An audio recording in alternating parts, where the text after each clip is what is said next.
I was supposed to have pledged a lifetime of love to become husband and wife, but my marital life with him became a hell for me. Parents-in-law who dote on their son and a husband who prioritizes his parents over me. They treated me conveniently, imposing unreasonable demands. I won't let such people ruin my life. To punish everyone, I concocted a surprise. My name is Alyssa, 29 years old. I've been married to David for a year now. We work in the same company and often work together for projects. By the way, I don't have a college degree, but he does. I have been there a little longer, so I have more experience than him. Despite being a high school graduate, our company values ability over academic background, and with my good sales performance, I received a decent salary. On the other hand, David, who is capable and highly trusted by his colleagues, was a boyfriend I could be proud of. I fell for him and gladly accepted his proposal, and we happily became a married couple. But then my in-laws began to interfere in our relationship. One day, when we showed up at the in-laws' house, my mother-in-law suddenly said to my husband, "Hey, David, are you really okay with this?" "Huh? With what?" "Marrying Alyssa. You've always been good at both studying and sports, haven't you? Yet, you chose a mediocre person, like Alyssa." Upon hearing this, my father-in-law nodded in agreement. "Yeah, at first glance, she seems like an average young woman, with nothing special about her." "Ah, that's what you're talking about. It's fine. I love Alyssa." "Really? Well, if you say so." Saying that, my mother-in-law gave me a side glance. "I am sorry I have nothing special to offer, but I've also put in my fair share of effort to take on grown woman responsibilities." I cursed them in my mind, but I never spoke out. To maintain a peaceful marital life, I wanted to avoid conflict with my in-laws as much as possible. On another day, my in-laws started complaining in front of me. "Hey, David, are you really okay with your current workplace?" "That's right. Isn't it a place where even high school graduates like Alyssa can work?" "But, well, the pay is good, and I have good colleagues." "You're not the kind of man to stay in the same place as high school graduates, are you?" "That's right. You are smart. There must be many other good jobs out there." While glancing at me, they tried to persuade David. Believing that responding would mean losing, I deliberately didn't react, but I was seething inside. What's with that tone? I do my job right, and there's no difference in work whether you're a high school graduate or not. In fact, sometimes I earn more than David does. It's safe to say that I don't have a good impression of my in-laws, who judge based on academic background or appearance. However, they don't physically bully me, and I don't suffer much direct harm. I told David in advance that I was a high school graduate, and knowing that, he told me, "I love everything about Alyssa. I have pride in myself for achieving results in a company that values ability over academic background." No matter what my in-laws say, I believed and never doubted that he was on my side. However, after a little while had passed, an incident broke out. My husband, out of nowhere, began speaking of something unbelievable. "Hey, I've been thinking. I've decided to switch to a different job." "What? Wait, what are you talking about all of a sudden?" "Well, I was talking to my parents and I just realized. Our company even takes in a high school grad like you, Alyssa. I mean, I have a college degree, so there must be a better job out there for me." "Hey, are you serious? You're making fun of both me and the company, aren't you?" "But it's true, isn't it? There's no need for me to work at a job that even a high school graduate can do. Plus, my mom said she could introduce me to a job through someone she knows." "Stop it. We are blessed with a good work environment, and now you say something like this?" "You're nagging. I finally realized I'm not someone who should be stuck in a place like this." So this is the result of his parents influencing him. He seemed to have taken his parents' words at face value and convinced himself that he was an excellent individual capable of aiming higher. The very next day, without discussing it with me, he submitted his resignation and casually left the company. Only a year into our marriage, my husband had resigned from the company where we met, and did so without second thought. Afterward, he switched to a factory job introduced by his mother-in-law, where his salary dropped to about half of what it was. The only advantage, if any, was that it was close to home, making commuting easier. About a week after the job change, he began to complain about the factory.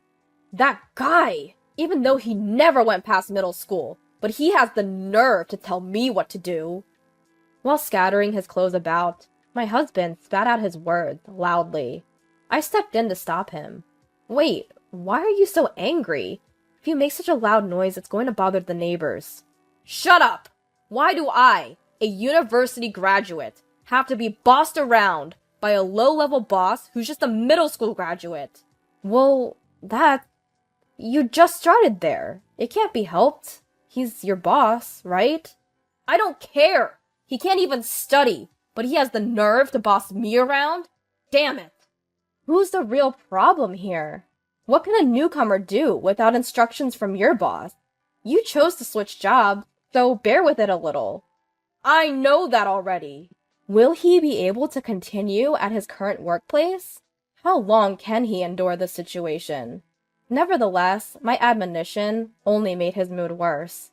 Every day was a struggle to soothe him enough to get him to work. My doubts turned out to be right. One day, he caused a major issue at the workplace. What?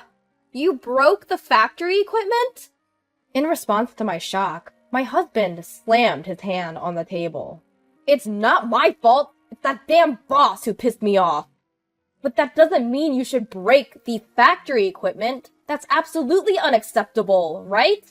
What were you thinking? I had no choice. That guy was bossing me around, even though I'm a university graduate.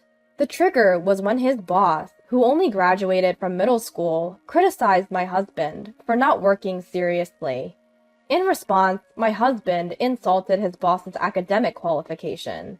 As anyone could see, the fault was entirely with my husband, so everyone present sided with the boss. Enraged by this, my husband apparently went into a violent rage. In his rampage, the blood rose to his head, and he damaged part of the conveyor belt. He stopped the production line, resulting in him being fired and a large claim for damages. Since it was a factory that his parents introduced, the damages had to be paid entirely by him and his parents. As a result, not only did my husband lose all his savings, but even his parents' retirement fund seemed to have vanished in an instant. So, my parents are struggling right now. They're moving into this apartment next week. At his words, I let out an absurd gasp in surprise. Living together? I never heard about this. You're my wife, right? Just listen and keep quiet. But this is a done deal. Got it? With these words, he left the room with a bang. A few days later, my in-laws actually moved into our home. I thought it was a joke. Living together is absolutely impossible. I couldn't overlook this, so I confronted my in-laws directly. Father-in-law? Mother-in-law? Living together is a problem.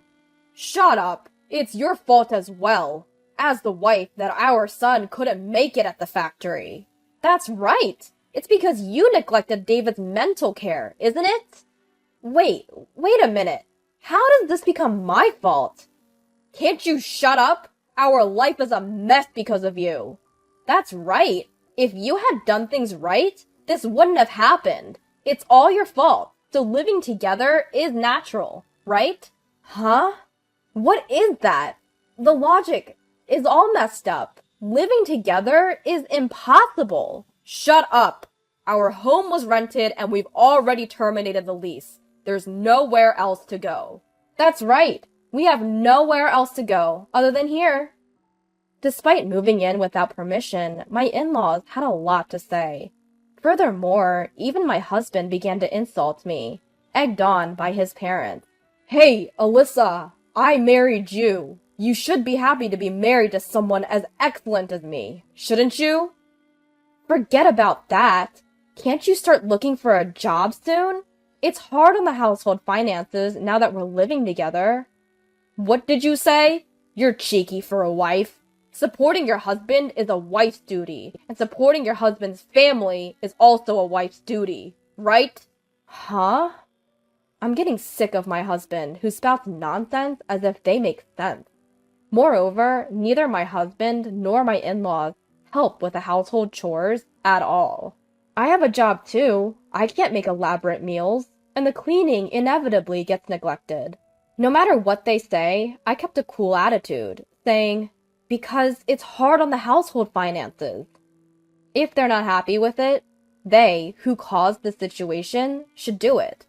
I kept this attitude for several days, until one day my husband finally vented his frustration. Hey, what's with your attitude? You're lacking respect for me and my parents. Enough already. I work every day and do all the housework on top of that. You don't help at all, but you complain a lot. Huh? What's with that tone of voice? You don't seem to understand your place, do you? With that, my husband shoved divorce papers in my face. He had even kindly signed them. What is this? Can't you see? It's a divorce paper. Divorce paper. Even a high school graduate can understand that, right? Are you serious? Of course! If you have complaints about me and my parents, then we're getting a divorce. Staring at the divorce papers, my husband spoke with a triumphant look. Let me tell you, even if you throw it away, it's useless. I have more prepared, understand? If you don't want to be divorced, listen to what I say, you stupid high school graduate wife. In that moment, my rage burst forth from my entire body. I can't stand to be with these people anymore. Since he went to the trouble of preparing it, I'll put it to good use. Clutching the divorce papers, I began to plot my revenge. First, I recorded the numerous insults from my husband and in-laws on a voice recorder. When my belongings were deliberately broken, I also made sure to document that as evidence. By this time, my husband had started working odd jobs, like temporary work, but none of them lasted even a week. It was as if he had given up on our family. One day, as soon as my husband came home, he opened his mouth. "Aw, man, I quit this job too because it was too boring." Huh? Again? You have no right to complain to me, right, Dad, Mom? My in-laws just nodded with smiles. This was a usual occurrence, but on this day, my father-in-law delivered the final blow. "Speaking of which, I've quit too," David's father announced. What? Father-in-law, what are you talking about? That's what I'm saying. I've quit my job. I'm planning to live off you, Alyssa. Wait, what? You see, my son is too brilliant and prideful to work under those who only graduated middle or high school. We're counting on you, Alyssa, a high school graduate, to work hard. Yeah, let's count on our lowly educated Alyssa to work hard. Right, dear? What are they even saying? They intend to live off not their son, but their daughter-in-law? I couldn't stand it any longer with my father-in-law and husband's simultaneous resignation. Is that so? Understood. There was no point in spending any more time with this family. I finally decided to put all my plans into action. The first thing I did was to sign a contract for a new apartment. It's not for all of us to move in, of course. It's a new place for me, alone. However, I needed time to move without my husband and in-laws noticing. So I gifted my husband and in-laws a 5-day trip to give me time to pack. Upon receiving the trip tickets, my mother-in-law was thrilled. A trip? Oh, Alyssa, you do have a knack for these things every once in a while. I owe a lot to you all. But are you sure, Alyssa? You can come with us if you like. No, I have work, and please enjoy yourselves without any interruptions. Oh, really? Well then, we'll take you up on your offer and have a blast. When the three left for the trip in high spirits, I carried out my planned move. During this time, I shipped my husband and in-laws' belongings to the weekly apartment I had booked and canceled the current apartment lease. Of course, I bore all these expenses. It was a painful outlay, but I decided to consider it a necessary expense for my revenge. A few days later, my husband, who must have returned from the trip, called me. "Hey, what the hell is going on? I can't unlock the door." With a smirk at the sound of my husband's frantic voice, I calmly responded, "I suppose. I've already canceled that apartment." "What? Canceled? What are you talking about? Explain properly." "For now, I've stored all of our belongings in a weekly apartment nearby. Feel free to do as you wish from there."